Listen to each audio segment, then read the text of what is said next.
Hi, welcome back to Primos Kerala. ഇന്നെൻ്റെ ചെറുതക്കാളിയുടെ കൃഷി കാണാം.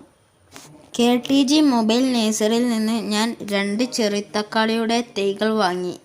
അതിൻ്റെ കമ്പുകൾ മുറിച്ച് വീണ്ടും നട്ട തൈകളാണിത്. മദർ പ്ലാന്റിൽ നിന്ന് ധാരാളം കായ്കൾ കിട്ടിയിരുന്നു. ഇതിൻ്റെ പഴുത്ത കായ്കൾ നല്ല ടേസ്റ്റാണ്. കറിക്ക് ഉപയോഗിക്കാറില്ല.